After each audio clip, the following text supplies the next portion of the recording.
नमस्कार, सुजस बुलेटिन में आप सभी का स्वागत है। मैं हूं आपके साथ कुनिका यादव। एक नजर हेडलाइंस पर।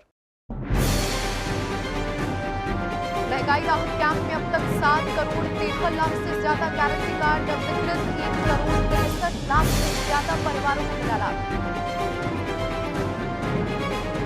जयपुर में चल रहे राज्य स्तरीय किसान महोत्सव का समापन आज। प्रगतिशील किसान का किया जाएगा सम्मान। वरिष्ठ अध्यापक परीक्षा 2022 ग्रुप ए और बी की सामान्य ज्ञान परीक्षा निरस्त। अब 30 जुलाई को होगी परीक्षा। कुछ ही दिनों में करोड़ों चेहरों पर मुस्कान लाने वाले राज्य सरकार के अभिनव अभियान महंगाई राहत कैंप की चर्चा देश भर में हो रही है। ये कैंप राज्य सरकार की 10 प्रमुख योजनाओं का लाभ देकर आमजन को बड़ी राहत पहुंचा रहे हैं। लोग उत्साह के साथ कैंपों में रजिस्ट्रेशन करवाने के लिए पहुंच रहे हैं। राहत शिविरों में लाभ लेने वालों के आंकड़ों में लगातार बढ़ोतरी होती जा रही है। महंगाई राहत कैंपों में 7 करोड़ 13 लाख से ज्यादा गारंटी कार्ड वितरित किए जा चुके हैं, जबकि 1 करोड़ 63 लाख से ज्यादा परिवार अब तक लाभान्वित हो चुके हैं। जयपुर के सीतापुरा स्थित जेईसीसी में कृषि विभाग द्वारा आयोजित किए जा रहे 3 दिन के राजस्थान किसान महोत्सव में प्रदेश के कोने कोने से किसानों का पहुंचना जारी है। उन्नत खेती, पैदावार बढ़ाने और नवाचारों की जानकारी हासिल करने के लिए महोत्सव में रोजाना हजारों किसानों का हुजूम उमड़ रहा है। महोत्सव में किसानों को राज्य सरकार की लोक कल्याणकारी योजनाओं की जानकारी मुहैया करवाई जा रही है। वहीं इस मेले में किसान उत्साह के साथ कृषि, बागवानी, पशुपालन, डेयरी, मत्स्य पालन और कृषि विपणन की विश्वस्तरीय तकनीकों के बारे में विशेषज्ञों से जानकारी प्राप्त कर रहे हैं। साथ ही विशेषज्ञों ने तारबंदी, फार्म पॉन्ड, डिग्गी, फसल बीमा योजना के बारे में भी किसानों को उचित जानकारियां प्रदान की। उन्होंने किसानों को राज किसान सुविधा ऐप की उपयोगिता के बारे में भी विस्तार से बताया। आज मेले के आखिरी दिन प्रगतिशील किसानों का सम्मान किया जाएगा। राजस्थान लोक सेवा आयोग द्वारा वरिष्ठ अध्यापक परीक्षा 2022 के तहत ग्रुप ए और ग्रुप बी सामान्य ज्ञान विषय की परीक्षाओं को निरस्त कर दिया गया है। एसओजी से मिली रिपोर्ट पर विचार करने के बाद 21 दिसंबर 2022 को आयोजित सामान्य ज्ञान ग्रुप ए और 22 दिसंबर 2022 को आयोजित सामान्य ज्ञान ग्रुप बी की परीक्षाओं को निरस्त करने का फैसला लिया गया है। अब 30 जुलाई 2023 को सुबह के सत्र में ग्रुप ए और शाम के सत्र में ग्रुप बी के सामान्य ज्ञान विषय की परीक्षाओं को दोबारा करवाया जाएगा। इस संबंध में विस्तृत परीक्षा कार्यक्रम और समय घोषित कर दिया गया है। राज्य सरकार द्वारा प्रदेश में चिकित्सा सुविधाओं के विस्तार और आमजन को बेहतर इलाज उपलब्ध करवाने की दिशा में लगातार अहम फैसले लिए जा रहे हैं। मुख्यमंत्री श्री अशोक गहलोत ने प्रदेश के विभिन्न जिलों के 441 गांवों में नए उप स्वास्थ्य केंद्र खोलने और हर स्वास्थ्य केंद्र के लिए महिला स्वास्थ्य कार्यकर्ता का एक पद सृजित करने के प्रस्ताव को मंजूरी दी है। गौरतलब है कि मुख्यमंत्री श्री अशोक गहलोत द्वारा बजट में प्रदेश में नए उप स्वास्थ्य केंद्र खोलने की घोषणा की गई थी। मुख्यमंत्री की इस मंजूरी से प्रदेश की गांव और ढाणी में चिकित्सा सेवाओं का विस्तार होगा और स्थानीय लोगों को क्षेत्र में ही बेहतर चिकित्सा सुविधा उपलब्ध हो सकेगी। प्रदेश में गर्भवती महिलाओं और बच्चों को बेहतर स्वास्थ्य सुविधा मिल सके, इसके लिए राज्य सरकार लगातार काम कर रही है। मुख्यमंत्री श्री अशोक गहलोत ने डीडवाना में 25 बेड युक्त मातृ और शिशु स्वास्थ्य यूनिट खोलने और यूनिट के संचालन के लिए 22 विभिन्न पदों के सृजन के प्रस्ताव को मंजूरी प्रदान की है। प्रस्ताव के अनुसार डीडवाना में 50 बेड युक्त मातृ और शिशु स्वास्थ्य यूनिट यानी कि जनाना हॉस्पिटल विंग खोली जाएगी।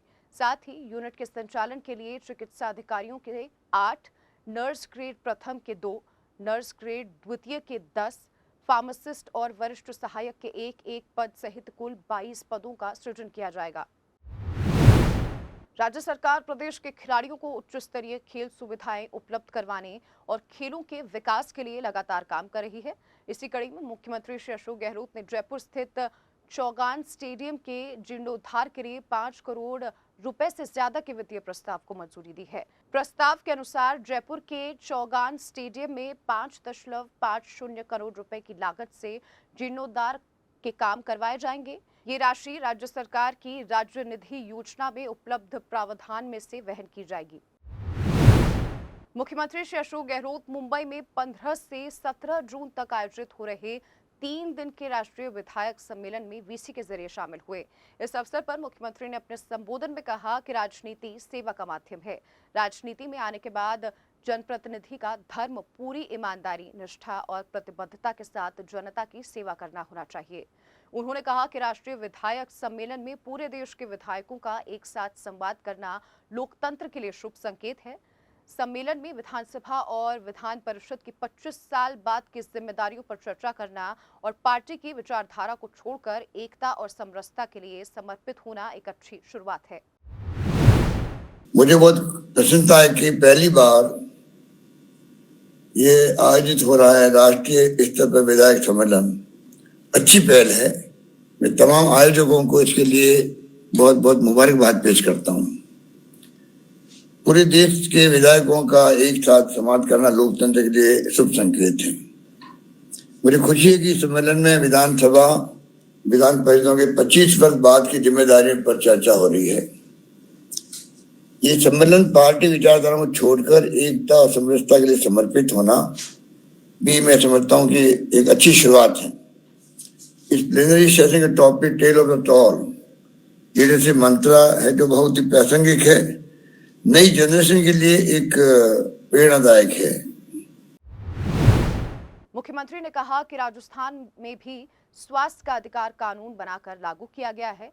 राज्य सरकार द्वारा किए गए नवाचारों की देश भर में चर्चा हो रही है।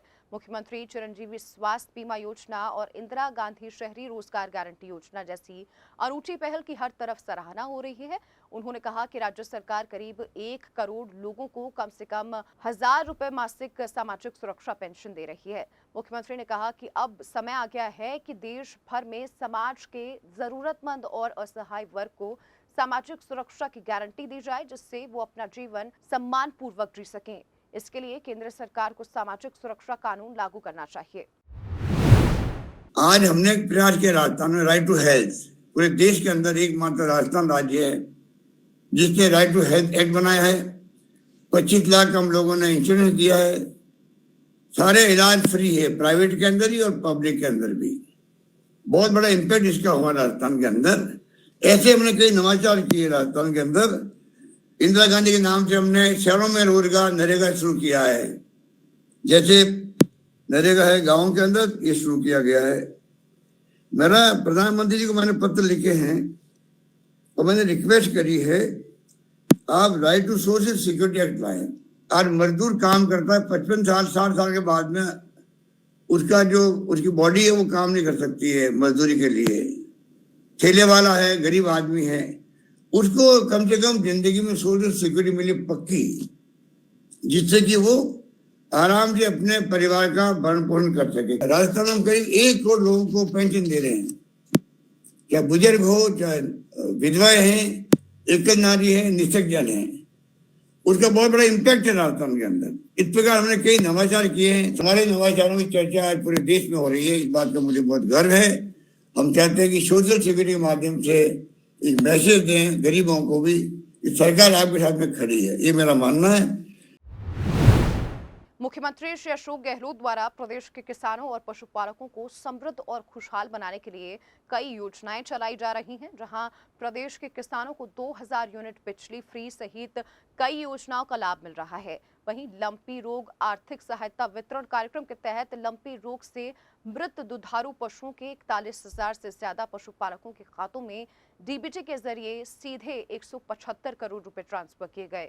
जयपुर के जेईसीसी में चल रहे 3 दिन के राजस्थान किसान महोत्सव में आए किसान और पशुपालक राज्य सरकार के ऐतिहासिक फैसलों के लिए उनका आभार जता रहे हैं।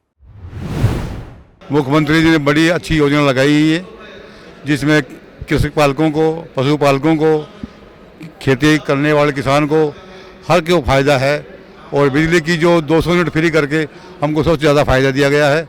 हम मुख्यमंत्री अशोक गहलोत जी को धन्यवाद देते हैं। सीएम साहब को बहुत बहुत धन्यवाद। हमारे को सब जितनी भी ये सुविधाएं दी इनका सबका लाभ मिला है। सरकार की तरफ से मैंने फार्म पॉइंट भी बनवाया है, वो भी लगाया है, सौर ऊर्जा का भी काम किया है मैंने, उसमें भी मेरे को सब्सिडी मिली है। तो जस्ट बुलेटिन में फिलहाल के लिए इतना ही। फिर होगी मुलाकात, तब तक के लिए नमस्कार।